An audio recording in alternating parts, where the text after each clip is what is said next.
Thank you for joining us today. My name is Alex Tenorio. I'm a Stanford alum from the class of 2000, as well as director of the Stanford Fund for Undergraduate Education.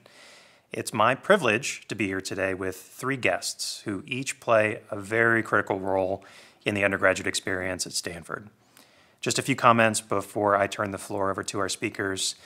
This conversation was developed for you, our wonderful Stanford alumni, and many of you listening are reunion campaign volunteers currently, and we're grateful for the role you play in supporting Stanford, spreading the word with your classmates.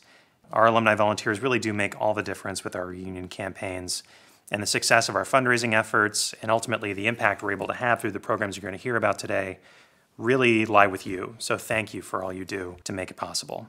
Today's conversation is also an opportunity for you to learn about three specific programs that have been funded with your Stanford Fund gifts: Leland Scholars Program, the Bing Overseas Studies Program, and the Arts Intensive at Stanford. And these are all programs that play an integral role in the undergraduate experience at Stanford today. So let me introduce you to the folks who lead each of these programs. Let me begin with Warren Chang.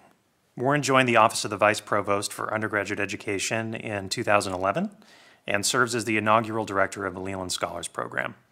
He came to Stanford from Boston College and is a grad of UC Berkeley, a school across the bay some of you may have heard of. And Warren is busy preparing for the third year of Leland Scholars and will be sharing with you a few highlights from this critical program. Good morning, Warren. Thank you, Alex. It's great to have the opportunity to share about the Leland Scholars Program. As you know, and as all of us know, Stanford, really we try to seek to support all students, regardless of what background they come from. But the reality is, not everybody comes to Stanford with the same, talents and gifts, and definitely not with the same amount of resources. And so back in 2011, the Vice Provost for Undergraduate Education really wanted to seek to fill this need to support students regardless, of what background they came from, specifically those with the highest amount of transition challenges that they might face when they come to Stanford. So the question really was, what if we could create something for them before their freshman year that could boost their experience here at Stanford? What if we could create an ongoing support for them even after that experience that would last them throughout the next 4 years? So with the generous support from the Stanford Fund and from the staff at VPUE, we tried to look at 4 different groups of folks that might best be fit for this program. So we looked at students who might be first generation, students whose parents didn't necessarily go to school, go to college. Those that might be from under-resourced high schools. There are a lot of students coming to Stanford that didn't have AP classes or didn't have strong academic backgrounds. And students that were from STEM backgrounds. So there's a lot of reasons for that, but one, we found that students coming from these backgrounds and going into the STEM fields at Stanford, studying the science and engineering and the math fields, sometimes kind of hit that wall with courses and would struggle a little bit. So we could design a program for them. And the last group, sort of students that might be lower income. So we set out to select about 40 students each summer. So this year we're on our 3rd cohort of students. We created an experience for them in the summer, 3 weeks in August. So students come and spend that time before their freshman year on campus. It's totally free, so students can come and not have to worry about finances. We even give people a stipend to replace the earnings that financial aid expects them to make, during that time. And it's great, really, for these students. If it costs anything, they may not really want to come and participate in the program. They take a class here, so they get used to exams, they get used to campus, they eat in the dining hall, they live on campus, and so by the time that the freshman year starts, they kind of know where everything is, they know where the classes are, they've met faculty, they've done a research project, taken an exam, and in the 3 years that I've worked with the program, really students felt like they could come much more prepared. Fantastic. We'll look forward to hearing more about your program after we get to hear from our other guests. Great. We are also here with Ramon Saldivar. Ramon is a professor of English and comparative literature. He served as the first vice provost for undergraduate education at Stanford and the chair of the Department of English. In March 2013, Ramon received the National Humanities Medal from President Obama. and has had really very long involvement with the Bing Overseas Studies program, even taught at the Oxford campus, and in 2012 was named director of the Bing Overseas Studies program. So welcome, Ramon. Thanks, Alex, and good morning, everyone. What a pleasure it is to be here. I'm here to talk about one of my favorite things on campus, and that is undergraduate students and the exciting things that they do, and in particular, what they do off campus. You know, one of the things about being director of the Bing Overseas Studies program that's kind of a little bit of a contradiction for me is that we all know that so many exciting, wonderful things are happening on campus all the time. So why would anybody in the world want to leave Stanford for any appreciable period of time? Well, that's my job. I try to convince them that as good a deal as they have here at Stanford, they should try experiencing Stanford from the perspective of overseas, in Florence, in Berlin, in Russia, in China, in Latin America, in Africa. And with, almost without exception, Alex, what I hear from students as I, interview them when they return to campus, as I visit them when I go overseas to check out the centers, the one word that is the common word that I hear just over and over again from them is transformative. That the experience overseas as a Stanford student, immersing in the culture, learning a language, seeing the world from a different set of eyes, it just changes their lives. So I have the great and wonderful job of overseeing what is already a superb program and trying to improve it. And there are a couple of ways that we're doing that, and I look forward to sharing those with you when I get back to you. Wonderful, thanks, and thanks for joining us today. And we are also joined by Gina Hernandez-Clark. Gina is a Stanford alum herself, and some may remember her as the resident fellow for Casa Zapata. She was also executive director of the Institute for Diversity in the Arts from 2001 to 2011. And in March 2011, I believe, she joined the Office of the Vice Provost for Undergraduate Education in the newly created position of Director of Arts and Undergraduate Education. In this new role, she is a primary resource for students and faculty interested in engaging with the arts. And she also plays a critical role with the Arts Intensive program at Stanford, which is what we're going to be learning about today. So welcome, Gina. Great. Thank you, Alex. I really appreciate the opportunity to come speak about the Arts Intensive, a program that I helped launch 6 years ago and that I really love. Basically, it's a September program for students that's 3 weeks, 2 units of course credit, and provides a creative community to last a lifetime for students who participate. It takes place, as I mentioned, before the start of the academic year for undergraduate students of any class, and it's made up of 8 to 10 arts practice classes in a variety of media, literary, performance, and design. And students can participate very accessibly and affordably. That's one of the hallmarks of what the Vice Provost Office aims to do in a lot of its special programs, is to find what is that thing that, as Ramon mentioned, makes for a transformative experience for our undergraduates beyond the super stellar education that they're getting in their major departments. And the Arts Intensive is another one of those, in my mind. Students apply to take one of the classes that are offered by our campus faculty in the arts, as well as visiting artists and guest lecturers who come to participate in the program. We have, as I mentioned, courses in the art of product branding or the science of sound. We have classes in ballet, opera, musical theater. We have classes in writing for film and creative fiction. And students can apply to up to 3. And we try to do that to maximize the students' participation in the program. Terrific. Well, we could continue anywhere, but let's continue with the Arts Intensive for a moment. Share with me a little bit more about how the program has evolved in the last 6 years, whether in student demand, student awareness, or just the breadth of offerings. I'm sure it's changed quite a bit for the better. Yes. So the real impetus for the Arts Intensive was to provide for in some ways, our non-art students, the students who have rigorous studies in other areas, to have the opportunity to experience and participate in some meaningful way in the arts at Stanford. So we aimed to attract students beyond the arts, and we found that we were successful in that, but we've also been able to attract the art students who really want to focus on a craft or a project that they've had. And what's attractive about the Arts Intensive for both student populations is the fact that they can focus on that for 3 weeks without the constraints of their other course loads. And that, by and large, has been the thing that students and the faculty speak to as the most unique and important aspect of the Arts Intensive. So we're going into our 6th year.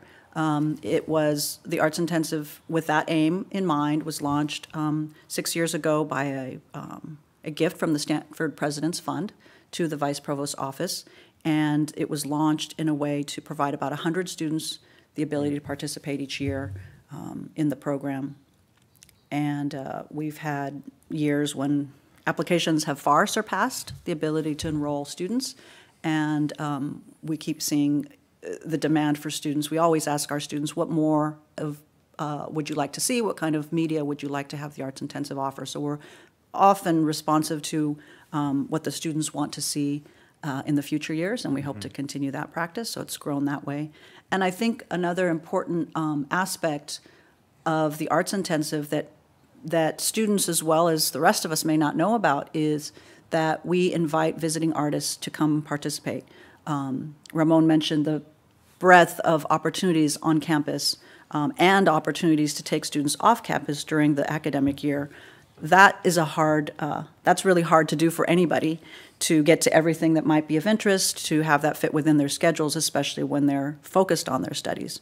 So the Arts Intensive, bringing in writers from Hollywood television programs or sound designers from Spain who are top of the field in computer technology and sound recording, are ways that we can provide these students a focused opportunity to engage in arts and media that they're super excited about, that they might not otherwise be able to tap during the regular part of the year. And really give them permission to focus on it. And focus and bring it to them, and build it into the curriculum that they have with their campus faculty who's teaching the Arts Intensives, so that their work and their projects are integrated, they're mentored by stellars in the field, and that they can build a community of students who are experiencing it with them, so that they can take that into their future years at Stanford and beyond in any creative way that they choose. Well, and that's just what I was going to ask was, I assume beyond the 3 weeks, and I assume it is very impactful, whether students are focused on the arts longer term or sciences or other disciplines. But I imagine there's a follow-on effect that they feel in this cohort they've developed relationships with, and faculty relationships, and maybe even just having arts as a through line through their Stanford experience in a more meaningful way. Hard to pin down, obviously, but I assume that that's the case. Yeah, we've had students tell us that they're hobbyists in photography, but they're majoring in pre-med, biology, one of those fields. And the Arts Intensive provided them a cohort, a community that they can draw on in the future to continue their hobby, which is a very serious one, of photography or other disciplines. They know where to go, they know where to find support among their peers, and we've asked students, now would you be more likely to take a class with this faculty during the regular year? And they, by and large, say yes. It's worth it to them. They have the relationship, and they're motivated by their learning to kind of really work their schedule in such a way to make it possible. So we're excited by that. To me, that's bringing the arts to all undergraduates, and the Arts Intensive has been a program that enables us to do that in this last period of time. Yeah, amazing to hear how it's evolved just in 6 years. And I know you're iterating and taking student response to shape and grow that over time. And it makes me think, Ramon, of the Bing Overseas Studies program. It's been around in some way, shape, or form for decades, by contrast. Sure. Since 1955. Yeah, so I'm curious to hear your perspective in a similar vein on how the program has grown and changed. Sure. First of all, I just want to say again, what a pleasure it is to be able to talk about our program in this context. It gives me an opportunity to learn about, the Leland Scholars Program and the Arts Intensive, and so many of the things that you said, Gina, just now, coincide exactly with some of the things that I'm working on, and pick up on from your question about, what makes these programs so important to Stanford and give Stanford that unique character that it has. Well, the Bing Overseas program was founded 55 years ago, and at that point it started as a program, as most overseas studies programs are around the U.S. anyway, in Western Europe. And really, if I would look over the course of those 5 decades, I would say that's the major change that has occurred in BOSP. That as important as Western Europe was, in the immediate post-World War II era, and of course continues to be today, the rest of the world, of course, has really become part of the economic, social, cultural agenda for all of us. And so, Bing very, very consciously decided that there was a whole other world out there beyond Western Europe for us to be involved in. And so really that I think is one way to characterize about the major change in the Being Overseas Studies program, that it has expanded, but it has expanded not haphazardly, with a very focused intention to give students an opportunity to understand China and Japan, to understand Polynesia and Australia, to understand South Africa, in particular Cape Town, and to look more closely at an area of the world that some of our students are very familiar with, but look at it maybe from a different perspective altogether, and that's Latin America and Mexico in particular. So that's one way in which it's changed. But the other way is this. It's also related in this particular way to what Gina was talking about. How do we make our opportunities available to as many students as possible? Because this is for students, they're in the wonderful, enviable situation that they have so many great options. So how do you choose among those great options? And for us, what we've noted is that typically, in fact, this year, as of 2013-14, over 50% of our undergraduates are choosing to do some form of overseas study, whether it's a full quarter-length program as we offer in our quarter-length centers, or whether it's an intense research-focused experience of 3 to 4 weeks in our overseas seminars. And I'll say more about those later. But so we give students those options. As I look at the way in which the program has evolved, however, it strikes me that this is the case, that of those 50% or so of the eligible students, that is the students who are currently in the junior year, because junior year is typically when it works for students to go overseas. Of those 50% who go, and in experience what I described as a transformative experience, we're in great shape. They come back just really focused and ready to do exciting things. But the question is, what about the other 50%?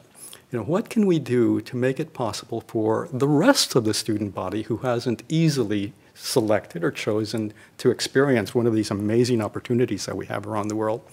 What can we do to make it possible for them to go overseas? And it's very, very clear to me that it's a matter very often of students not wanting to go, but that they feel that they can't. And why can't they? Well, the most obvious reason is because of their schedules. Students in the STEM fields, for instance, or in pre-med, not only do they have extensive major requirements, more so than in other majors, but they also have to be taken in specific lockstep sequence, so that if a student misses out, say, on their winter quarter courses for a particular major, they basically lose a year of study, and they have to sort of recycle again the following year. So that's where the Being Overseas Studies program has been focusing its energies most recently. What can we do with the schedule? What can we do with our curriculum? What can we do with the kind of faculty who are working for us overseas, and with the Stanford faculty whom we send overseas, to make it possible for anybody, whatever their major, whether it's in the humanities and the arts, social sciences, or in particle physics, to be able to go and get a world-class education. And really that's, I think, the major way that BOSP has changed in the last certainly 10 to 15 years, that because of those efforts, we're projecting that by this time next year, so when we talk again next summer, I'll be able to say to you that 60% of our undergraduate class is now experiencing the overseas opportunity that we offer. And how we do that is part of the story as well, and I'll tell you more about that later. But I think that that's the key to making this program come to the students at the time and place that they need it for their growth, and then basically then to take those students to the world and show the world what Stanford is all about. It does seem a common theme with your program, and Gina, with yours as well, is sort of making sure that the students understand that they can, every student really can and should make either the arts, overseas exposure part of their experience. Absolutely. That, this is not just for French majors or for English majors or for international relations majors, but that really a pre-med can get an extraordinary pre-med sequence of courses in Paris, or that a physicist can study with some of the world-class physicists in Japan, or that students interested in the welfare of our planet can look at sustainability from the perspective of South America, or if they're concerned with the emergence of new democracies, how is that working in South Africa? Great. Well, and you mentioned, just as an example, that undergrads who are focused in the STEM fields, for example, may feel that barrier because they are so committed and it is such a challenging. Indeed. I think that's probably the most challenging aspect of the curriculum on campus in terms of having time to do it. And one other group of students that I don't want to have, slip off my agenda, and that is athletes. Mm-hmm. Think about it. Any of our varsity athletes on campus, men or women, and there's such a large number of them, something like 23% of our undergraduates are athletes, varsity athletes. Well, that's a big chunk of the student demographic. They're not only committed to their programs during their seasons, but for many of them, they're also working hard in very, very directed programs during their off seasons. So we want to make it possible for whenever they have a break in their schedule, that we have something to offer them that they can just jump on. And increasingly, I find that happening, that more of our varsity athletes are getting that message too, that one of the things that they're gaining from Stanford is not just a world-class curriculum in their majors and a world-class athletic program, but a world-class experience of what does it mean to live in another world, in another culture. Great. Well, now, Warren, what are some of the common denominators of the folks you see participating, the students you see participating in the Leland Scholars Program? You alluded to it earlier, but what are the factors that drive people to be interested in your program?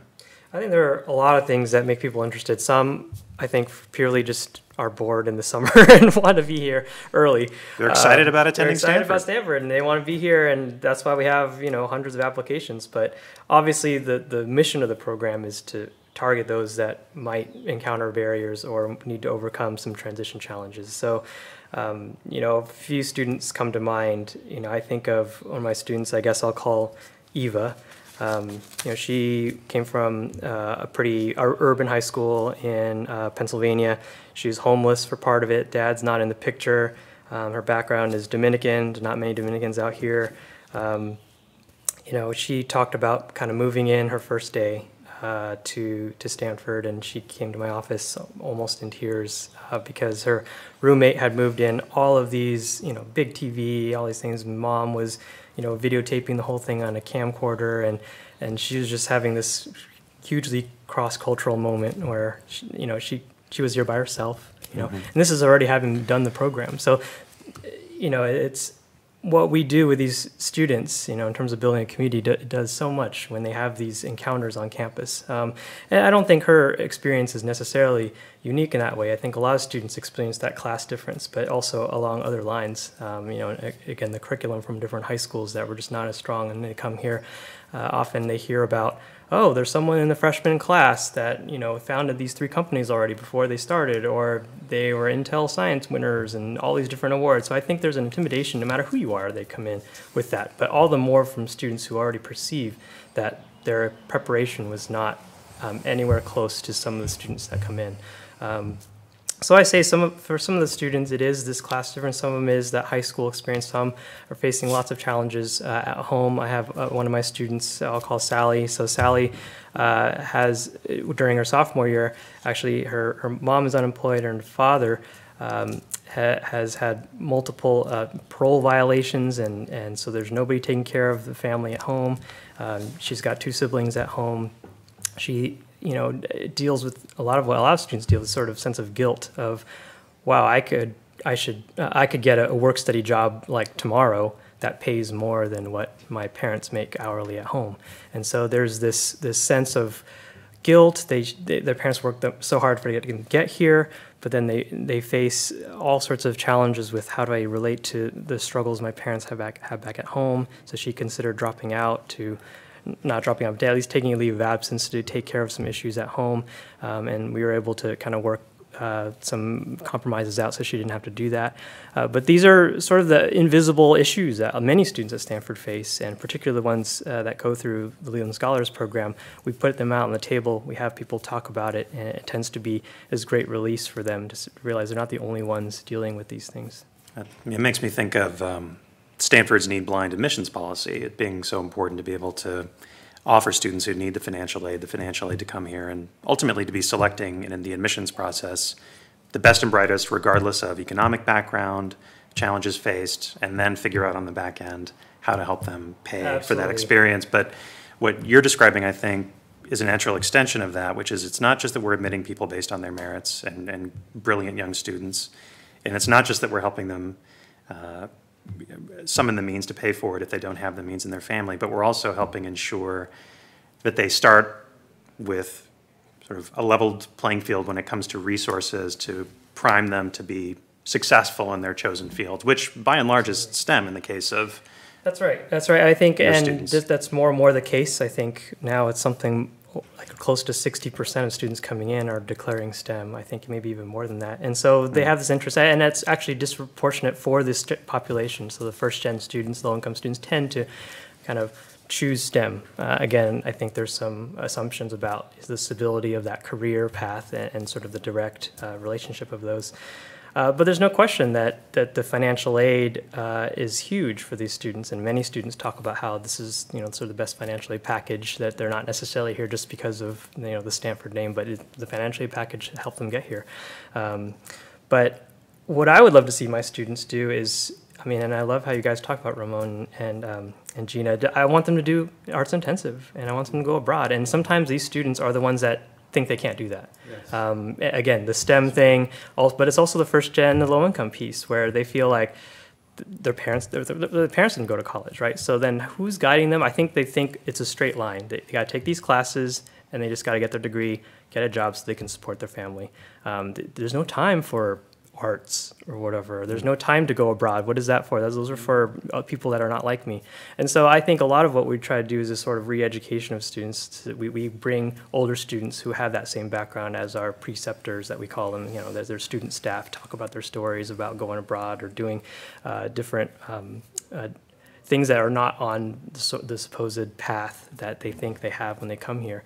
And I think that helps a lot. Give them some alternative narratives to what their experience in college can be like. And Warren, of the three programs we're talking about here today, yours is arguably it is the newest. Yeah. You're heading into your third year. It sounds like it's already had a pretty tremendous impact on the lives of some individual students. Any other sense you can give us about the impact it's had broadly with the groups of students that have gone through? Absolutely. I think there are some things that are not surprising about the outcomes. We asked the students, what they got out of the program, what they recommended to others, sort of 100%. They loved it. They loved being here. But I think that's not super surprising. You give them a free, wonderful experience before their freshman year. I think they're going to love it. I think some of the unexpected things we found is that students, we asked them questions about faculty, and they're much more likely than a comparison group that's quite similar to them. We sort of poll both groups, and they seem to be able to say, look, there's a faculty member who I could ask a recommendation from or have a meaningful relationship with. That's a huge thing. We talk a lot about that. We asked them about their experience, and we asked them to describe what their freshman year was like, and they tend to have a much more balanced view of it. So both groups tend to find this very challenging and difficult, but our students that do Leland Scholars tend to also think that it's really fun and very interesting and eye-opening, and those things are just as much as it is challenging, and I think that's a great outcome.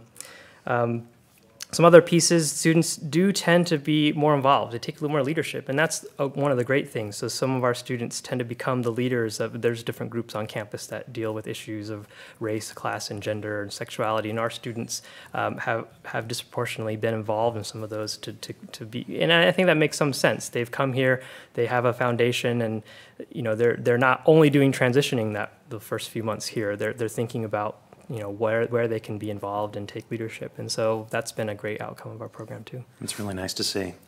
Yeah, well, and thank you for sharing the stories about Eva and Sally. It's interesting to hear the impact it can have with individual students. And I'm curious for Ramon or Gina, either of you, if you have anyone that comes to mind in particular, whether a particular student or a particular project that really wowed you in the last few years, sort of an interesting impact or change that you saw in an individual student? Well, I think we have what I like to share is that we have students who I'll have a couple different stories. Sure. One is from a student who participates in the arts and has done a lot of coursework, minored in dance, and was very involved in the student dance community throughout her years. who participated in Arts Intensive, then became a leader through the next year by being a staff member, and kind of that leap that the program might have offered her, as well as a student who is in the sciences and decided this is the moment that I have to devote to a love that's sort of on the side most of the time, and put it more front and center, and what that added. So for the first student, she really, really welcomed the clearance of all the other classes, even the other dance classes, because she might be taking 2 or 3 one quarter, and being able to focus, and not only focus, but to take a next step and have one of our visiting artists. We have a artist in residence who teaches regularly on campus, Robert Moses, and he has his own dance company in San Francisco, Robert Moses Kin, renowned in regionally, but nationally and internationally as well. And so in the September Arts Intensive, Robert was able to teach, but he was also able to bring 3 of his company members on a daily basis to come work with the students. Wow. And that's not something that a student in the arts and dance and choreography is going to get week in and week out with the regular year. And it's also in working on a daily basis, the way the Arts Intensive is organized allows for that growth in a way that our schedule during the academic year doesn't. She then went on, as I said, to staff and become a leader with the program, which is great for us to see. But she also, when she graduated, was able to get a position in a company, not Robert's company, but another premier dance company in San Francisco, and is working to continue her craft. So that was really great to see. And so we have stories like that of the students who are interested in pursuing the arts being able to get that next level of mentorship and training to enable them to go off and do what they hope to do in their media. Conversely, we have students who are majoring, as I mentioned, a lot of pre-med students and students in the sciences. We have a class called Design Thinking and the Art of Innovation, which is very attractive to a lot of students. I mentioned product branding, and then a sound recording class, which is really popular among a lot of undergraduates. I mean, from the garage band kids to the techies, this science of sound class has been really, really popular. And one of the students there remarked that, I think he's double E, electrical engineering, that his ability to kind of focus creatively, have a small kind of project-based class, allowed him to go back to his major and reimagine what he hopes to do with electrical engineering.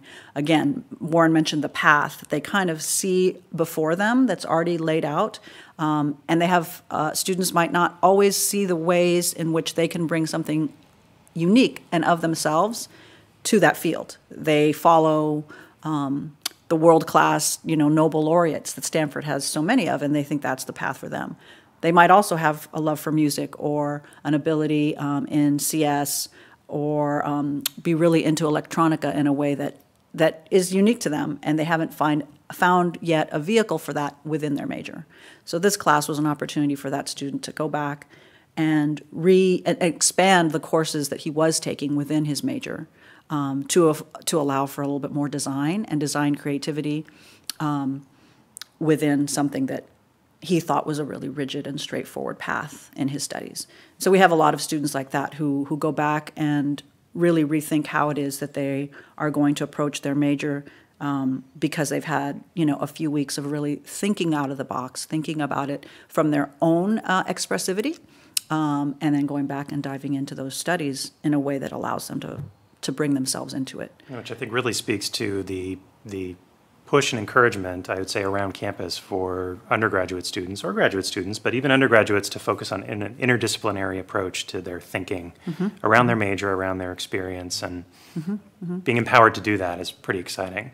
I mean, for our listeners, too, who haven't been back to campus in a while, all of this that you described is taking place against the backdrop of, I would say, a really amazing focus on the arts around campus, even physically, with the opening of the Bing Concert Hall, the Anderson Building, and housing the art department in a new and interesting way. I mean, just very exciting stuff going on.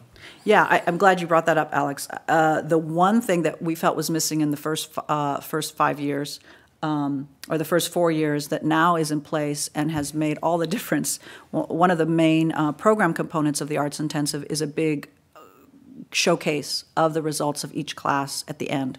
And we've peddled that around campus in a variety of different formats, and had it structured differently. We'd do 8 different programs in 8 different venues, and then we did one a couple years all together that was not quite appropriate for any one media. And now we have the Bing Concert Hall. And last year was the first year that the Arts Intensive Showcase was held in the Bing. And what we decided to do, I think was brilliant. A lot of the faculty encouraged me to do this, is we had the opening in the Bing Concert Hall. And our opening is an important program convocation to kind of get the students up and on their feet, thinking about interacting creatively. And for many of the students, this might be a new thing. For other students, they can lead as art leaders, and they are welcoming of that experience. So we put them in the Bing Concert Hall, just together, just to meet each other, very interactive opening. And then we had the showcase at the end with full production. We had, live performance, mic'd singing, dance, film, and visual art throughout the lobby in a full extravaganza of the results of what the students did in these 3 short weeks.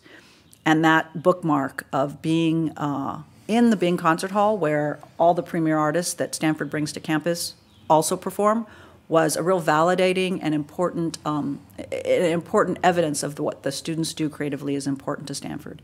And so everyone remarked that having Bing is the final piece that was missing in the Arts Intensive that kind of completes what it is that we're trying to do for all our students. So it's not just the dancers who get to dance in the Bing Hall, it's the students who go through the Arts Intensive, put in all the effort this rigorous 3 weeks, and have something really wonderful to show and share in that venue. And we can do it all together, and it makes sense for all the different disciplines of the courses in the Arts Intensive. Yeah, and just furthering that, this year we're excited that one of the classes that's being offered in the Arts Intensive this September is Scene in Action, and it's a performance class, but it's looking at the contemporary works that are going to be on display at the Anderson Collection. So it's among the first group of students who will be able to see and engage with the Anderson Collection that's coming to Stanford and create a live performance around dance, movement, fashion, in conversation with these post-World War II contemporary works of art. So it's entirely interdisciplinary, as you mentioned, which is a big focus, and it's super exciting to see our students be able to really interact through the program with our premier arts venues around campus. That is exciting. And on the theme of new initiatives and new resources, like Gina's describing, Ramon, I do want to come back to sort of what's new and exciting in your area as well, and overseas seminars in particular. Absolutely. And in fact, in answering that excellent question, Alex, I can also intersect with several of the things that both Warren and Gina were just talking about. I mentioned earlier that what we're trying to do is expand our program, not just physically around the world, although we're definitely doing that too. We're about to open a new center this coming January 2015, in Istanbul, for instance, which will be our first center in the Middle East. But not just physically, but in terms of opportunities. So in times when students can take advantage of them. And that's where the overseas program really makes its mark. The overseas seminars program functions at a time where students might have that little bit of, 3 or 4 week break in their schedule to take advantage to do something that they previously may not have been able to do. So that's so important. Let me give you a couple of examples of how that works, and in a way it touches on what we were just talking about with Gina and Warren about, the way that this opportunity then impacts in such a dramatic way with students' personal lives, because I see that almost on a weekly basis. Experiences that are so moving that it strengthens my spirit and gives me a sense of that we're doing the right thing in so many ways. So the overseas seminar program takes students into a very focused 3 or 4 week experience, and then they hit the ground running. One of our programs in particular that has functioned so well, part of the overseas seminar model, is a program that we've been running now for the last 3 years in Oaxaca, Mexico. And so the topic of that seminar is community health. So what we do is we preface it with a required 10-week course here on campus. So that allows students who have, a sequence of set, rigorous course requirements to go ahead and finish out their course requirements over the course of the year. So pre-med students, for example, are going to be very interested in community health, can finish out their sequence of requirements for the spring quarter, and then we take them to Oaxaca in the summer months. They're there right now. In fact, they're finishing up since they started right at the end of the quarter. They've got, I think, one more week to go. So the topic is community health. So that means that they go to Oaxaca and they shadow, work with, and take part in the provision of health care to the population of the city and state of Oaxaca. Oaxaca is a very interesting place in Mexico because it's incredibly multi-ethnic. Spanish is not the first language of 60% of the population of Oaxaca. It's some indigenous language, Zapotec, Nahuatl, other indigenous languages. And so our students basically are working in the clinics, providing care to the population under the guidance, of course, of our faculty and local faculty. And in the course of that, then come back to our center and do coursework in addition. So two things at once, courses and basically service learning. So that experience for our students is just a phenomenal one that gives them experiential knowledge of what they're studying, and gives them, of course, a sense that these are communities with real needs and that they can do something about it to affect the course of their of the direction of those communities. What happens very often in that particular situation, and let me give you one example of one of our students for whom this occurred.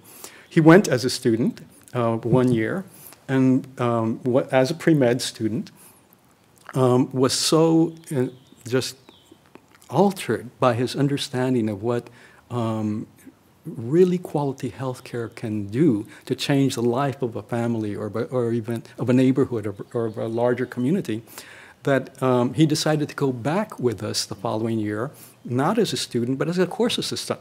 So he went back a second year as basically one of the TAs for the course. The third year, he graduated from Stanford, got into medical school, and went back yet again to serve as a volunteer. I find, these continuities are often what happens, especially in the overseas seminars, where students have an opportunity to see something very different and put into practice what they're learning in the classroom, and then use that as a direction, a pathway for their life.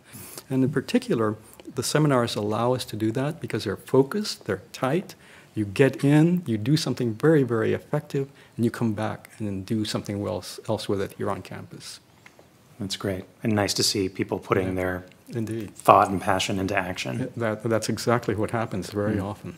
Well, I have to say, it's been really interesting talking with you all in our closing minutes here, particularly because it feels like there's some really interesting overlaps and common themes amongst your programs that sort of come out. It's interesting to imagine the student that participates in the Leland Scholars Program really dives into the arts intensive in ways that they maybe hadn't imagined before, and use that opportunity to make the most of it, and then apply experiential learning overseas to enrich their Stanford experience. And I have to say, as an alum myself and as a donor to the Stanford Fund, given that your areas have received support in part from the Stanford Fund over the years, I'm very proud and inspired to be doing my own part to support the work you do to make our undergraduate experience better. But I would also be remiss if I didn't take the opportunity to offer thanks to all the folks who are listening to our conversation today, because it is all of you, our alumni, our donors, and folks who maybe haven't been back to campus in a long time, but take an interest in the experience of our current undergraduates and see the richness of the experience for what it is, and want to do their part to help offer the kinds of resources that they had as undergraduates. I find it really inspiring, and I know that so many of the folks who are on listening to us now are folks who are actively volunteering as well, not just donors, but in the context of reunion campaigns, for example. This year we have something on the order of 800 volunteers who are really actively out there sharing their passion for Stanford and encouraging other people to do the same. So I know I'm very grateful for that support, particularly because I can see in talking with all of you the impact that it has with students today. So thank you to all of those folks who are listening today. Yeah, thanks, Alex. for bringing that up. I had two last things that I did want to share. Please. And one was absolutely that the Arts Intensive would not exist without the launch gift from the Stanford Fund, from the President's Fund in its entirety in the first 3 years. We now, we have a small fee that does not come anywhere near covering the cost of the program, and students are eligible for full financial aid for that piece as well, depending on their status with financial aid. So it's very accessible and affordable, and we really couldn't offer that opportunity. So we want students from throughout the university, not just the ones that have means, to think that these enhancements are for them. We want your students, Warren, to know that they can apply. They can apply like anyone else, and there's no prohibition that they should feel for their participation in the program. So that's one. The other thing that I think we've talked a lot about students and what the great impact is naturally on the students who participate in these programs. And for the Arts Intensive, I have to say another way to that exceptional experience for our students is in the faculty. I've had arts intensive instructors tell me that it was the deepest teaching experience that they've had while at Stanford. And I think the reason for that is the same as it is for the students. The most unique aspect, they say, is that they can clear their schedule. Ramon, you were saying maybe it's just a few weeks, not the whole quarter to be overseas, but it's a few weeks where they can clear their schedule and focus on an activity, an artistic medium, something that they are interested in without, with real intensity and with complete mentorship. And so the faculty are in that boat as well. They say, I teach 3 or 4 or 6 classes throughout every quarter, and it's a constant churn, and they're not able to make the kinds of relationships with their students all the time during the academic year that they can during the September Arts Intensive.